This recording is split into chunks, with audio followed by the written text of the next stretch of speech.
सर्वस्वरूपे सर्वेशे सर्वशक्ति समन्विते वित्राहि no Dhruva देवी नमस्तुते।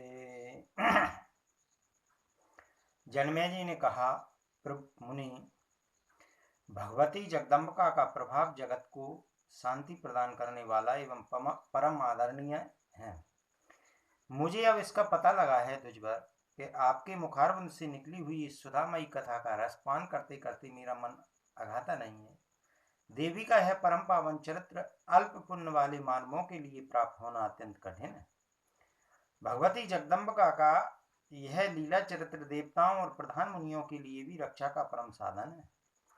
मनुष्यों को संसार रूपी समुद्र से तारने के लिए यह सुदृढ़ नौका है। वेद के पारगामी विद्वानों का कथन है कि धर्म, अर्थ और काम में निरंतर तत्पर रहने वाले पुरुषों को तो विशेष रूप से इस अमृत का पान करना चाहिए, क्योंकि जब मुक्त पुरुष तक इसे पाने को उद्यत रहते हैं, तब मुक्ति से वंचित जन इसे क्यों न पिए।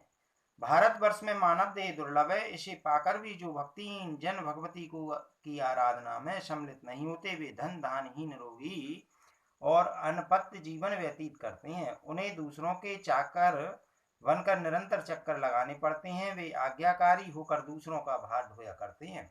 दिन रात स्वार्थ संबंधी चिंता उन पर सवार रहती है। कभी उनकी समुचित रूप से पेट भरने की व्यवस्था नहीं हो पाती। भूमंडल पर जो अंधे, बहरे, गूंगे, लंगड़े और कोढ़ी होकर दुख भोग रहे हैं, उनके विषय में कवियों को यही अनुमान करना चाहिए कि उन्होंने भवानी की निरंतर उपासना नहीं की। इधर जो राजोचित भोग से संपन्न ऐश्वर्यवान बहुत से मनुष्यों द्वारा सुशोभित अथवा धनाढ्य दिखाई पड़ते हैं, उन्होंने भगवती जगदम्बिका की आराधना की है, यही निश्चित रूप से समझना चाहिए। अतएव सत्यवती नंदन व्यास जी, आप बड़े दयालु हैं। अब कृपा करके मुझे देवी का उत्तम चरित्र सुनाइए। महिषासुर महान पापी था। देवताओं के सामूहिक संपूर्ण तेज से प्रकट हुई महालक्ष्मी उसे मारने के उपरांत देवताओं द्वारा सुपूजित होकर कहाँ पधारी। महाभाग, आप कह चुके हैं कि भगवती भुवनेश्वरी अंतर्ध्यान हो गई, तो फिर स्वर्गलोक अथवा मृत्युलोक कहाँ उनका निवास हुआ? उन्होंने वही अपने दिव्य शरीर का संवरण कर लिया, या वे वैकुंठ में विराजने लगी, अथवा जाकर सुमेरु गुरु को सुशोभित किया? मुझे बताने की कृपा करें। व्यास जी बोले, राजन, मैं इसके पूर्व तुमसे कह चुका हूं कि मणिद्वीप एक रमणीय धाम है। वहां देवी जी सदा क्रीड़ा किया करती हैं। वह स्थान उनके लिए बहुत प्रिय बतलाया गया है। यह वह स्थान है जहां पहुंचने पर ब्रह्मा, विष्णु और शंकर को स्त्री हो जाना पड़ा था और पुनः पुरुष तत्व पाकर वे अपने कार्य में संलग्न हुए। वह परम मनोहर दीप अमृत में समुद्र के मध्य भाग में विराजमान है। भगवती जगदम्बा भांति भांति के रूप धारण करके वहां सदा लीला करती है। देवताओं द्वारा स्तुत और सुपूजित होने के पश्चात कल्याणमयी देवी वहीं पधार गई। वे माया शक्ति और सनातनी है। उस दिव्य स्थान पर अविच्छिन्न गति से उनका कीर्तन होता है। संपूर्ण चराचर की अधिष्ठात्री देवी पधार गईं। यह देखकर देवताओं ने एक सूर्यवंशी महाबाहु नरेश को भूमंडल का अध्यक्ष बना दिया। शत्रुघ्न नाम से विख्यात यह नरेश संपूर्ण शुभ लक्षणों से संपन्न था। महिषासुर की उत्तम राजगद्दी उसे प्राप्त हुई। वह अयोध्या में रहकर राज करने लगा। इंद्र प्रभृति संपूर्ण देवता शत्रुघ्न को राज का अधिकारी बनाकर अपने अपने वाहनों पर सवार हो अपने अपने स्थान के लिए प्रस्थित हो गए। राजन, उन देवताओं के चले जाने पर भी जगत धर्मराज स्थापित हो गया। प्रजा सुख से समय व्यतीत करने लगी। मेघ उचित समय पर जल बरसाते थे। पृथ्वी पर उत्तम धान उपजते थे। वृक्ष फलों और फूलों से लदे रहते थे। सभी ऋतुएं सुखदायिनी थीं। घड़े के समान धन वाली दुधारू गायें मनुष्यों को इच्छानुसार दूध दिया करती थीं। स्वच्छ एवं शीतल जल वाली नदियों का प्रवाह सुगमता पूर्वक बहता था। उनके वेग से तट छिन्न भिन्न नहीं हो पाते थे।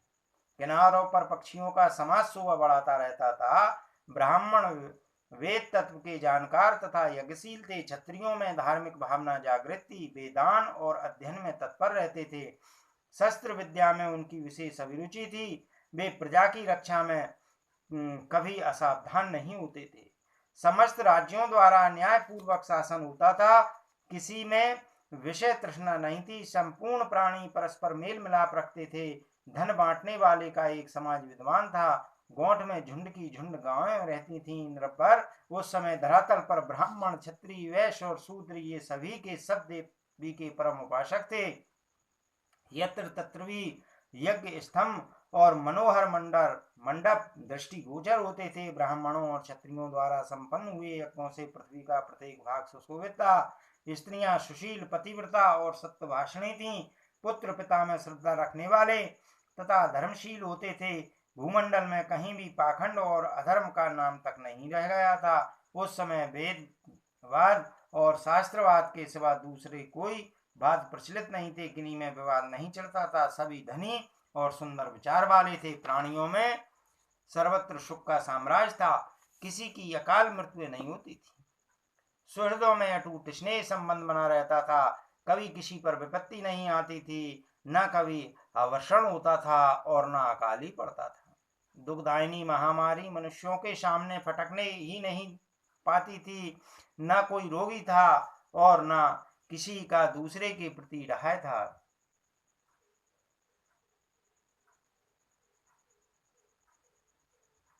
और न परस्पर विरोधी था। स्त्री और पुरुष सर्वत्र सुख पूर्वक समय व्यतीत करते थे। स्वर्ग में रहने वाले देवताओं की भांति संपूर्ण मानव आनंद भोगते थे। चोरों, पाखंडियों, धूर्तों और दंभियों का नितांत अभाव था। राजन, उस समय कोई कृपण और लंपट नहीं था। वेद द्वेषी और दुराचारियों का नाम तक नहीं था। सभी धर्मात्मा थे। निरंतर ब्राह्मणों की सेवा होती थी। सभी मानव कार्य कुशल, सात्विक और वेद के जानकार थे। ब्राह्मणों में दान लेने की प्रवृत्ति नहीं थी। सभी दयालु और संयमी थे। धर्म में तत्पर रहकर सात्विक अन्नों से यज्ञों का संपादन किया जाता था। पुरोडास बनाकर हवन किया जाता था। यज्ञ में कभी पशु बलि नहीं होती थी। दान, अध्ययन और यजन, इन तीन कार्यों में अनुराग रखने वाले ब्राह्मण सात्विक वृत्ति से जीवन निर्वाह करते थे। राजन, राजस स्वभाव के ब्राह्मण भी वेद के पूर्ण जानकार थे। क्षत्रियों की पुरोहिती की ही उनकी वृत्ति थी। वे सभी 6 कर्मों में निरत थे। यज्ञ करना और कराना, दान देना और लेना तथा वेदों को पढ़ाना और पढ़ना, ये 6 कर्म थे।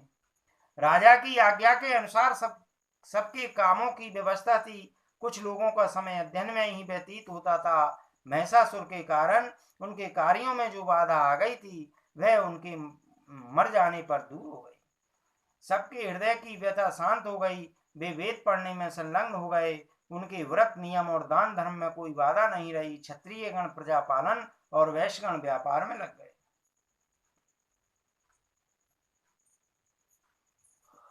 कुछ वैश्यों के यहाँ खेती, व्यापार, गौपालन तथा सूद पर रुपया चलने का व्यवसाय था। महिषासुर का निधन हो जाने पर इस प्रकार समस्त जगत सुखी हो गया। प्रजा वर्ग में किसी प्रकार का उद्योग नहीं रहा। सभी मानव बड़ी तत्परता के साथ भगवती चंडिका के चरण कमलों की सेवा में परायण रहने लगे।